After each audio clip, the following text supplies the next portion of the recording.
If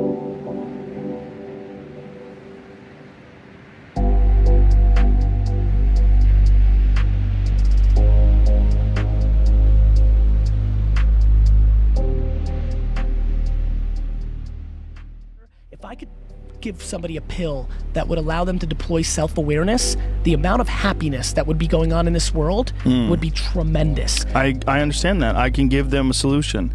Struggle and overcoming obstacles and very difficult problems to solve. Problem solving, whether it's through martial arts or even through complicated things that don't seem complicated like yoga. Very difficult tasks teach you about yourself. Those things teach you about personal awareness. So let's take a step back. Okay. The amount of people that when they do that and fail, right, decide to spend all their fucking time on pondering and blaming is unbelievably high. Well, that's just a problem with the way their mind is structured. Okay. That's just consciousness structuring. Hence, right, why I'm interested in that self-awareness pill and or populating this conversation to the top, because when you start caring about what you are versus what you're not, good shit happens. Right. Well, yeah, exactly. Or, you know, I assume think fighters, about what right? you Fighters, are. right? Yes. Like when I think about Larry Holmes, like I had a conversation once about like how the jab that he was the Eastern Assassin. Man, it's really interesting when you start tripling down on your strengths. Obviously, you have to round yourself out. You don't want to get exposed, especially in MMA. Obviously, it's so multi-dimensional that way, right? That it becomes a vulnerability. But, fuck, man, I'm big on tripling down on people's strengths. Yeah, it's huge. Well, one of the interesting things about MMA is people that you call specialists. Like, there's a few people that are really good at one aspect of MMA, and they dominate people because of that. Like Anderson Silva, who's the greatest martial artist of all time.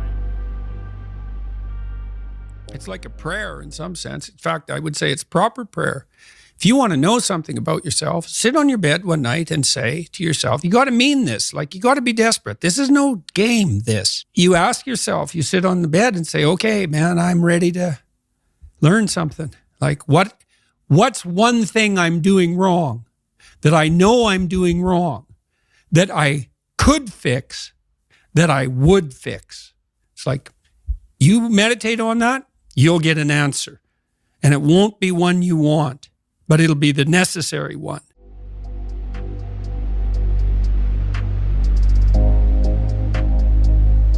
So that's one thing. But the second thing is, and there's good biological evidence for this now, that if you put yourself in a new situation, then new genes code for new proteins and build new neural structures and new nervous system structures. Same thing happens to some degree when you work out, right? Because your muscles are responding to the load, but your nervous system does that too. So you imagine that there's a lot of potential you locked in your genetic code. And then if you put yourself in a new situation, then the stress, that's the situational stress that's produced by that particular situation, unlocks those genes and then builds new parts of you. And so that's very cool, because who knows how much there is locked inside of you.